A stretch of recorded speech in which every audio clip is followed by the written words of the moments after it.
Bonjour à tous. Aujourd'hui, nous allons voir comment créer un rapport ad hoc dans une application ClickSense. Un rapport ad hoc, également appelé générateur d'état, est un tableau dans lequel l'utilisateur peut sélectionner les dimensions et les mesures qu'il souhaite afficher. C'est un moyen simple et rapide pour un utilisateur qui n'a pas de licence développeur de pouvoir créer des tableaux personnalisés. Nous allons voir comment mettre en place un tel rapport sur une application ClickSense avec tout d'abord les modifications à apporter au niveau du script, puis comment créer la feuille du rapport ad hoc proprement dite. Voici un exemple d'application qui permet d'observer les ventes et la marge d'une entreprise suivant différents axes d'analyse, par année, par région, par groupe de produits, par client ou encore par manager. Pour cela, différentes feuilles ont été réalisées. Tableau de bord, détail produits et clients, localisation et la feuille rapport ad hoc. On trouve sur cette feuille un ensemble de volets de filtres classiques, des filtres temporels, des filtres géographiques ou encore des filtres sur les clients, les managers ou les ensembles de produits. Juste à côté, on trouve deux filtres spécifiques, l'un appelé dimension et l'autre appelé mesure. Et sur la partie principale de la feuille, on trouve le rapport ad hoc avec un message nous indiquant de sélectionner au moins une dimension et une mesure. En sélectionnant des dimensions et des mesures, on constate que le rapport ad hoc se construit dynamiquement à partir des éléments choisis. Voyons maintenant comment réaliser une telle feuille en commençant par les modifications à apporter au niveau du script. Nous ajoutons tout d'abord une section que nous appelons rapport ad hoc. Nous allons ensuite créer deux tables, une table pour les dimensions qui pourront être sélectionnées par l'utilisateur pour construire son rapport et une table pour les mesures. Nous allons utiliser l'instruction load_inline pour charger ces deux tables. Cette instruction va nous permettre de saisir directement les dimensions et les mesures que nous voulons proposer. Ces tables vont être composées d'un libellé que nous afficherons au niveau des volets de filtre et d'un code associé. Pour la table dimension, nous nommons la première colonne _dim qui contiendra le libellé de la dimension et la seconde _code_dim pour son code associé. Et nous faisons l'équivalent pour la table des mesures en remplaçant dim par mesure.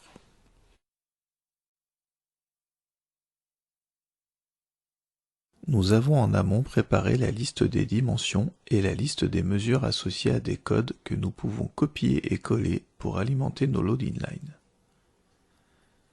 Nous commençons par la liste des dimensions, puis nous ajoutons la liste des mesures. Nous pouvons ensuite charger les données et nous en avons terminé avec les modifications à apporter au script. Nous allons maintenant pouvoir utiliser ces deux tables pour construire notre rapport ad hoc. Passons maintenant à la partie visualisation en commençant par ajouter une feuille que nous appelons rapport ad hoc. Nous ajoutons d'abord les filtres standards sur notre feuille, les périodes, les régions,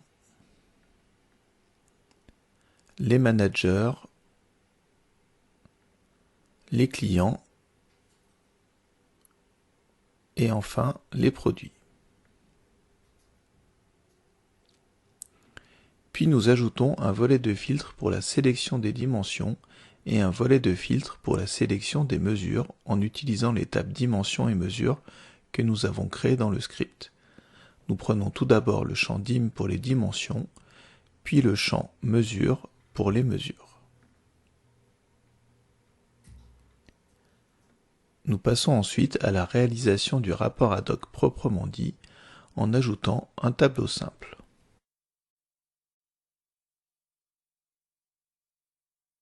Nous commençons par ajouter au tableau toutes les dimensions et toutes les mesures que nous souhaitons rendre accessibles aux utilisateurs et qui correspondent donc aux éléments que nous proposons dans les volets de filtre dimensions et mesures.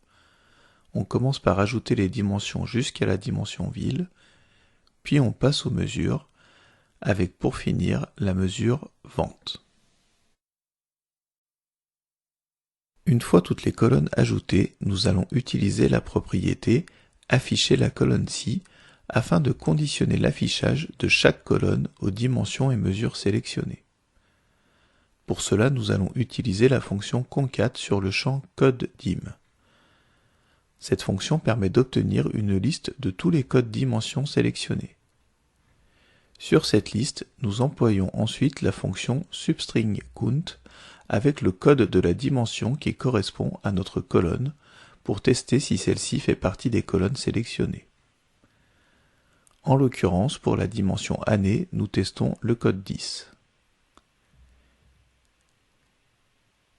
Il ne reste alors plus qu'à recopier la condition sur les autres dimensions en modifiant la valeur du code dim que l'on teste en fonction de la dimension.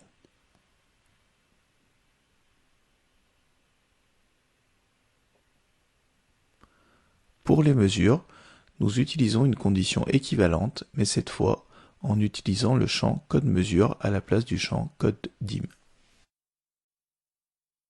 Une fois que cela est fait, nous pouvons tester si les colonnes s'affichent bien en fonction de nos sélections. Je sélectionne par exemple les dimensions année et client, puis les mesures marge et vente, et je constate que je retrouve bien ces colonnes dans mon tableau. Si on désélectionne les mesures et les dimensions, on remarque que toutes les colonnes du rapport ad hoc sont affichées. Pour corriger ce problème, on peut aller modifier la propriété du tableau conditions de calcul au niveau de la section manipulation de données.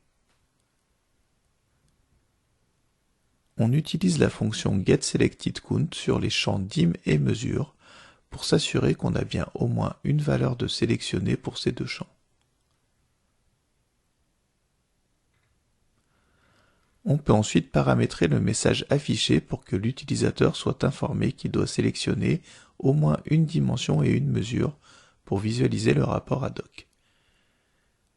L'utilisation des if imbriqués et de la fonction getSelectedCount permet d'obtenir un message pertinent en fonction des sélections de l'utilisateur. Si on teste le résultat, on voit que si rien n'est sélectionné, on obtient bien le message d'information et que le message s'adapte en fonction des sélections. Une fois qu'au moins une dimension et une mesure sont sélectionnées, le rapport ad hoc s'affiche bien.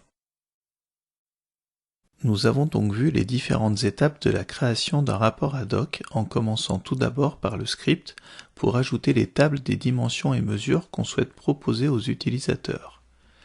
Puis en créant un tableau simple côté visualisation qui contient toutes les dimensions et mesures définies. Il n'y a alors plus qu'à jouer au niveau de chaque colonne sur la propriété afficher la colonne ci afin de ne faire apparaître que les éléments sélectionnés par l'utilisateur.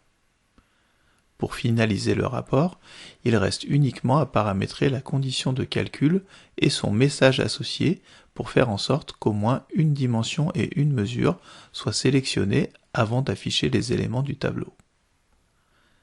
Ces générateurs d'état sont couramment utilisés dans les applications Qlik car ils permettent à un utilisateur de construire très simplement des tableaux personnalisés. L'utilisateur n'a alors plus qu'à créer des favoris pour ses sélections et peut ainsi très facilement retrouver les tableaux qu'il a construits. Ce tuto est maintenant terminé. N'hésitez pas à nous contacter si vous avez besoin d'aide pour la mise en place de vos projets QlikSense ou QlikView. À bientôt.